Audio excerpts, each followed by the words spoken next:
Dénonciation du peuple Cabinda. Les officiers des forces armées angolaises, FA, à Cabinda sont accusés par des activistes de participer au trafic d'or et de protéger les activités frauduleuses d'entreprises minières. On prétend que des hauts fonctionnaires civils et militaires angolais sont également impliqués dans cette affaire. Avant de poursuivre avec le sujet, je lance un appel à ceux qui ne se sont pas encore inscrits sur la chaîne. Inscrivez-vous, mettez un pouce vers le haut, car c'est extrêmement important, et activez la cloche de notification pour rester informé de toutes les vidéos.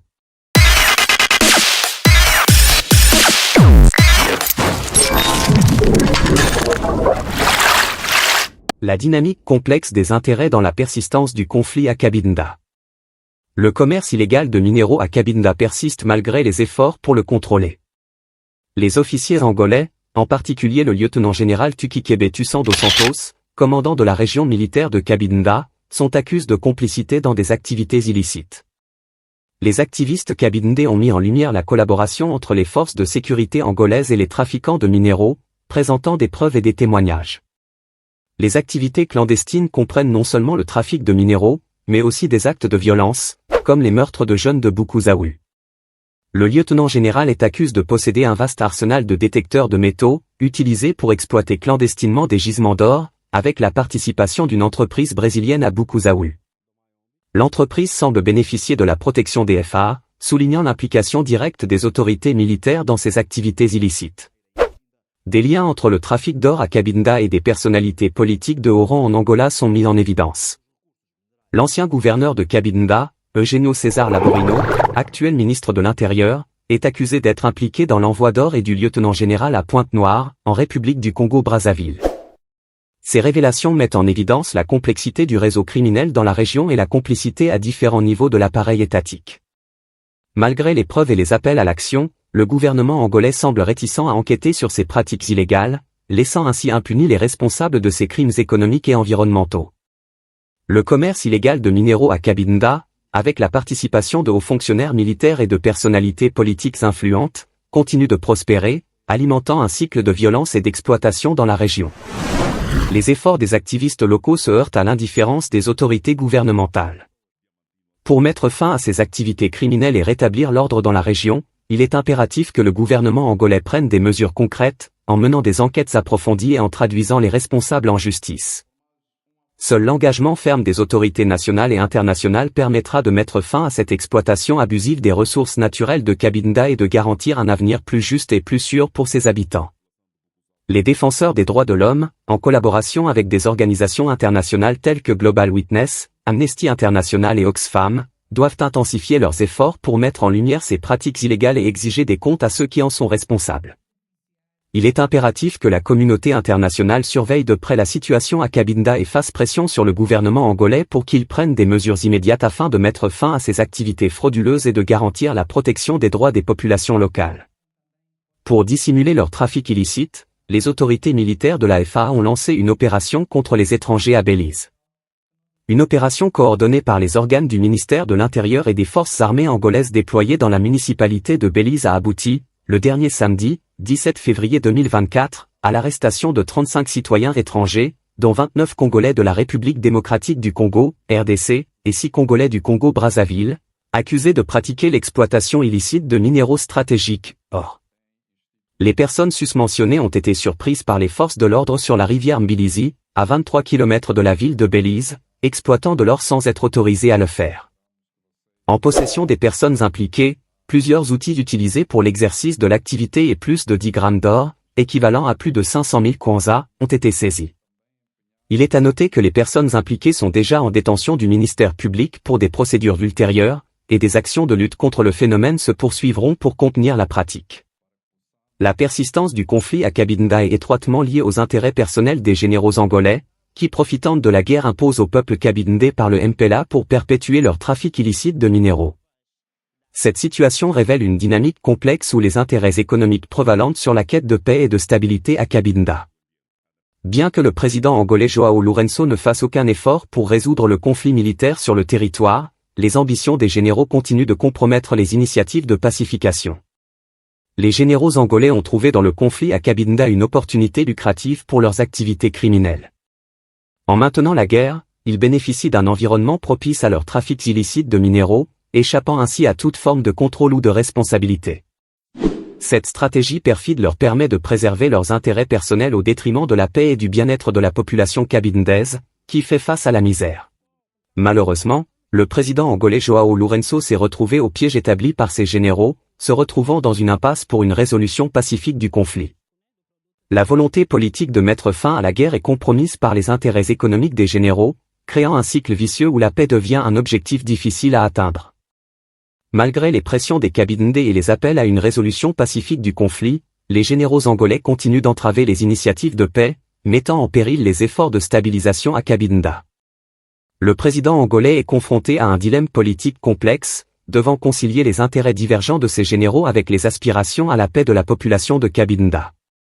La persistance du conflit à Cabinda est alimentée par les intérêts égoïstes des généraux angolais, qui utilisent la guerre comme moyen de perpétuer leurs activités criminelles. Les ambitions des généraux continuent de compromettre les initiatives de paix. Il est déterminant de prendre des mesures pour contrer l'influence préjudiciable des généraux et promouvoir une résolution pacifique et durable du conflit à Cabinda. Enclave de Cabinda, un territoire abondamment riche en ressources minérales, n'a jamais bénéficié directement de ces ressources pour son propre développement. Curieusement, ce sont les étrangers, en particulier des Américains, les Angolais entre les autres pays européens qui récoltent les fruits de cette richesse. Malgré sa taille relativement petite, la situation à Cabinda est lamentable, compte tenu de l'abondance de ressources contrastant avec la misère persistante de la population. La majorité de la richesse générée à Cabinda semble quitter le territoire, et la capitale, Luanda, ne reflète pas cette prospérité. Les activités criminelles liées au trafic illicite de minéraux et d'ivoire à Cabinda sont directement liées à la participation de hauts fonctionnaires militaires et civils angolais, notamment des généraux, des ministres et d'anciens gouverneurs. Ces pratiques, fondées sur la corruption et la complicité au sein du gouvernement, alimentent un cycle de violence et d'exploitation des ressources naturelles au détriment de la population cabindaise. Face à cette situation alarmante, les activistes cabindais ont décidé de solliciter l'intervention de l'Union européenne et du département du Trésor des États-Unis, recherchant une enquête sérieuse sur ces crimes. Ils espèrent ainsi mettre fin à l'impunité dont jouissent les responsables et contribuer à promouvoir la justice et la transparence à Cabinda. Cette approche souligne l'importance de la coopération internationale dans la lutte contre le trafic illicite de minéraux et d'ivoire.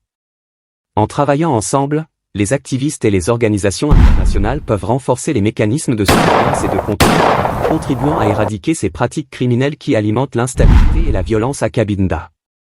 L'appel des activistes cabindais à l'Union européenne et au département du Trésor des États-Unis pour enquêter sur le trafic illicite de minéraux et d'ivoire à Cabinda souligne l'urgence d'agir face à cette menace.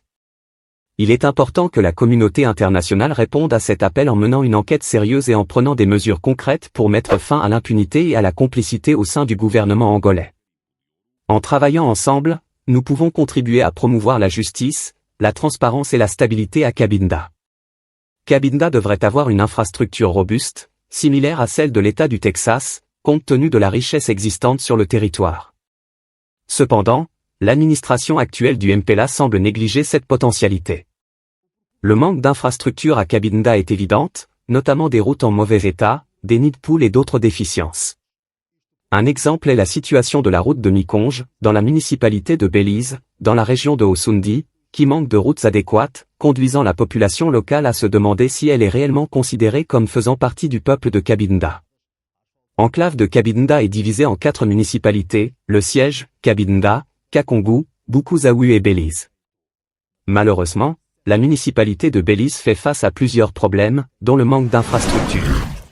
Essa via só volta mesmo até aí no vácuo, onde tem esse alcatrão. É uma via que tem muitas aldeias e que dá muita produção, pode ajudar a província de Cabinda. A Ensica começou a asfaltar a via, mas depois para mão assustamos, começaram a tirar as máquinas e ninguém nunca veio aqui para dar uma satisfação. Então nós estamos muito preocupados com o problema da via. Sem via, essa população aqui é uma população agrícola, produz muito, mas para evacuar os produtos para a cidade tem sido muito difícil, por falta por a via não estar em condições. Via está mal. Eu estou a vir do Kifuma, fui ajudar a minha avó a arrancar jinguba. E assim eu estou a regressar para Belize. Fiz 2 dias à espera de carro, não há carros assim a circular nessa área. Mas graças a Deus consegui e já estou a regressar. Nós é que ajudamos sempre a transportar. Por exemplo, esses aqui estão vindo do Malongozal, estão a levar as famílias que vão para óbito na cidade. A circulação está péssima. Está péssima. Muita comida da população está por estragar. Então é uma preocupação do governo. Mas queremos que até fim de semana o trabalho será concluído. Para irmos à escola, todos os dias temos medo de passar nessas tábuas. É muito perigoso, principalmente nós, as crianças. Assim que vimos as máquinas a fazer o trabalho, estamos bem satisfeitos, porque a população estamos a passar muito mal. A partir de Quicumba-Congo até Caigambo, todas as pontes estão mesmo mal.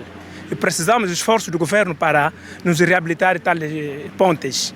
La population de Osundi éprouve des difficultés à se rendre à la ville de Cabinda, en particulier pendant la saison des pluies, lorsque la route en terre devient impraticable en raison de glissements de terrain, et les ponts présentent des problèmes structurels.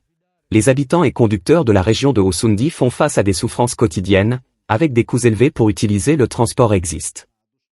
Un appel est lancé au gouvernement provincial de Cabinda pour intervenir et achever les travaux à Osundi, fournissant une infrastructure adéquate pour améliorer la qualité de vie et l'accessibilité pour la population locale. Cette disparité dans la distribution des ressources est frustrante pour les habitants locaux, qui voient la richesse de leurs terres être exploitée sans apporter des avantages tangibles à la communauté. La FLECFAC, représentant le peuple de Cabinda, lutte pour l'indépendance, car ils estiment que le gouvernement du MPLA ne valorise ni ne respecte les Cabindais. La population locale ne bénéficie pas de priorité ou de liberté sur sa propre terre, tandis que les intrus semblent malheureusement avoir plus d'influence et de valeur. Une fois de plus, j'en appelle à la communauté internationale pour ne pas seulement se concentrer sur les situations mondiales, comme la guerre en Ukraine, mais aussi pour se prononcer sur la question de Cabinda et la guerre entre la RDC et le Rwanda. La population locale est saturée de la mauvaise gouvernance du MPLA, et l'on pense que si les États-Unis exprimaient leur soutien à l'indépendance de Cabinda, le MPLA n'aurait pas l'autorité pour boycotter une telle décision. La perspective est que les Angolais obéiraient aux ordres des Américains s'ils décidaient de l'indépendance de Cabinda. L'absence de manifestation internationale est interprétée comme une complicité avec la situation, surtout compte tenu des avantages étrangers liés au pétrole de Cabinda, comme c'est le cas de Malongo. Si vous avez apprécié le contenu, nous vous demandons votre soutien en cliquant, vous abonnant à la chaîne, activant la cloche de notification et en partageant pour diffuser ce message. Nous vous remercions de votre attention et comptons sur votre participation continue dans ce voyage. Vive Cabinda libre et indépendante!